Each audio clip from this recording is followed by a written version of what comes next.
It's so not fair to come after Rita. It is so not fair.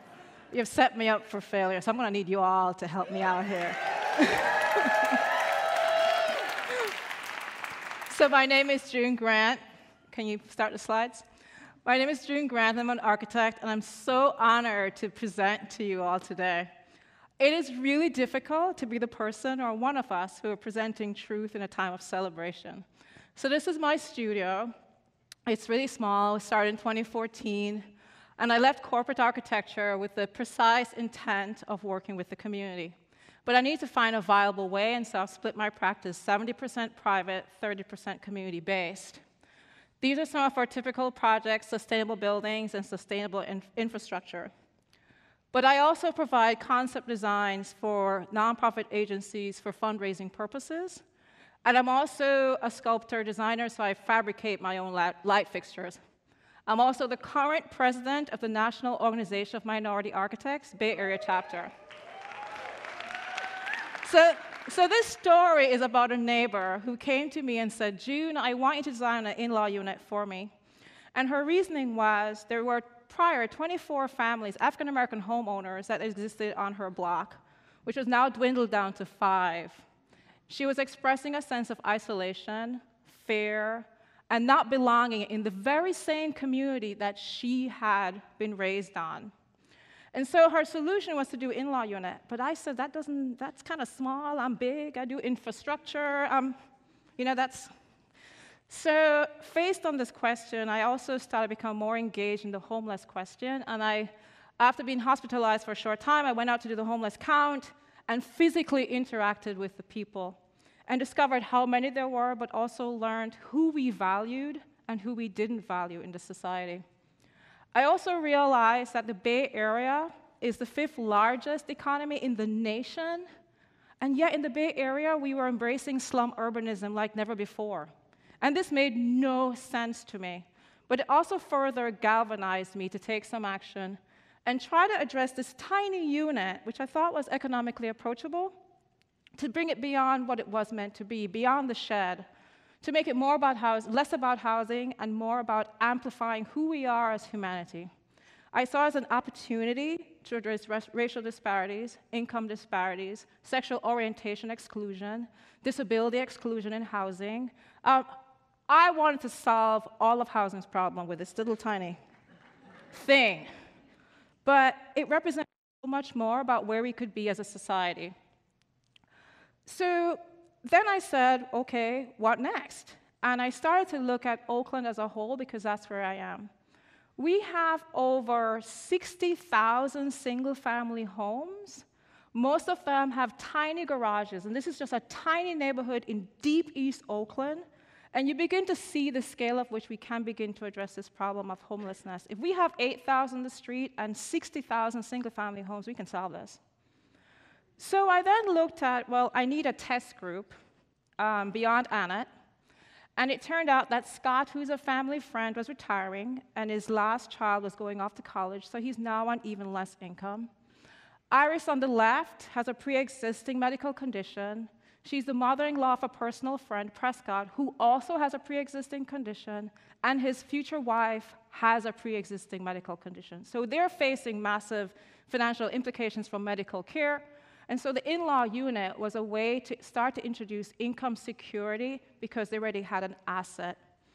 So with my 3 guinea pigs, I sat down to design.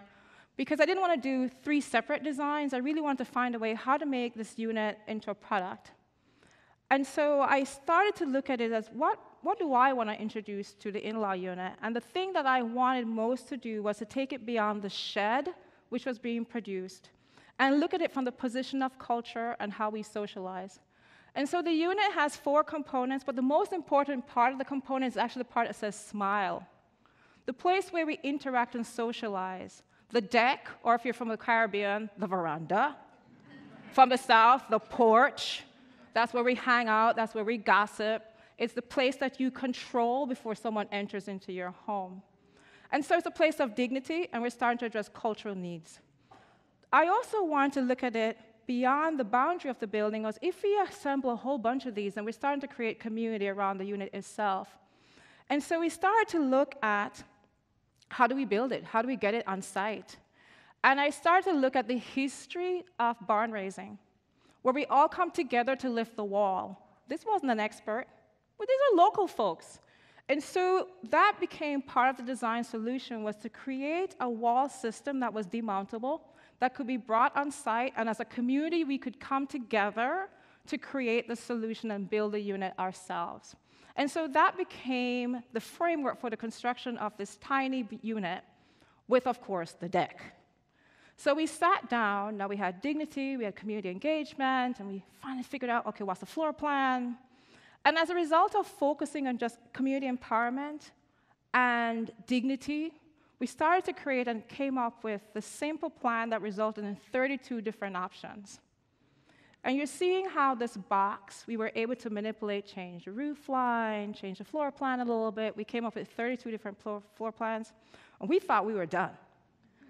And then I got an email, literally an email from AARP saying they'd like to help me with this project. They asked me how much I needed.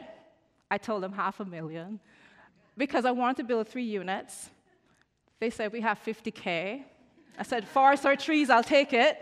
And so as a result of this investment of $50,000, I was able to start to write about the issues I was seeing, which were the regulations that prevented us from building as individuals. We had financial problems, but access to finance was a problem. But also it allowed me to focus on people who are innovating. Austin Alley Flats initiatives, Daniel Backyard, Baltimore is doing some incredible work in supporting in-law unit development. And so this relationship with AARP allowed me to start to question who else should we design for? And with that relationship, I was able to dive deeper into the needs of the aging community because we are an aging society.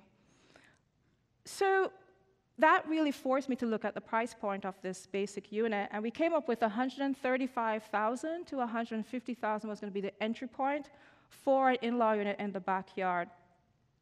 But also became so much more. It was about being affordable, not just access to the finance, but how affordable could I make this unit? Well, while working on it, UCSF released a report that said, actually, it's not 65 that we become vulnerable, it's 50. I'm 50. That really hit me because it meant that if you're 50 and above, financially, you are actually now insecure if you don't have a means of generating income because we're living longer. And so working with AARP, we came up with 3 floor plans. The intent is that the one on the left is a studio meant for a nurse or someone living on site.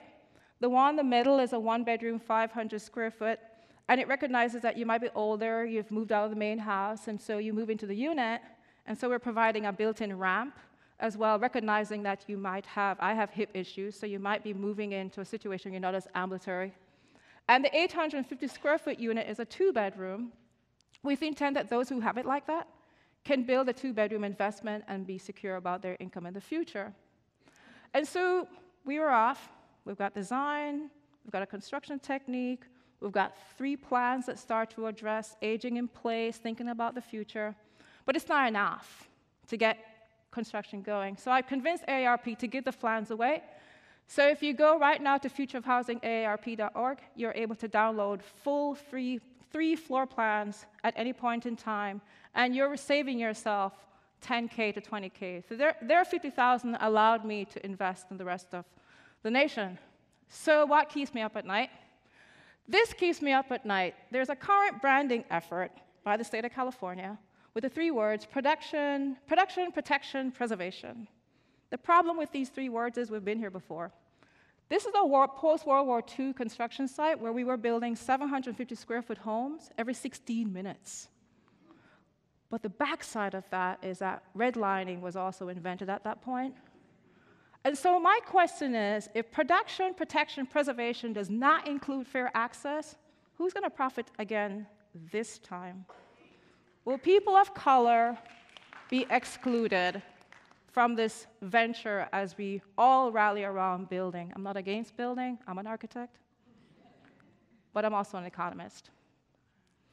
What is not being discussed is that more than half of the people on the streets do not have a mental problem, do not have a drug addiction. They're there because they can no longer afford to pay rent. and that keeps me up at night. So now is where I bow and really thank everyone who has helped me on this journey. It's been 2 years. This is my neighbors, City of Ashland, City of DC, Austin, Denver. But most of all, I want to really thank the annexes of the world who see it wrong and want to do it right. I also want to thank the YBCA for giving me this platform. I've never told this story before.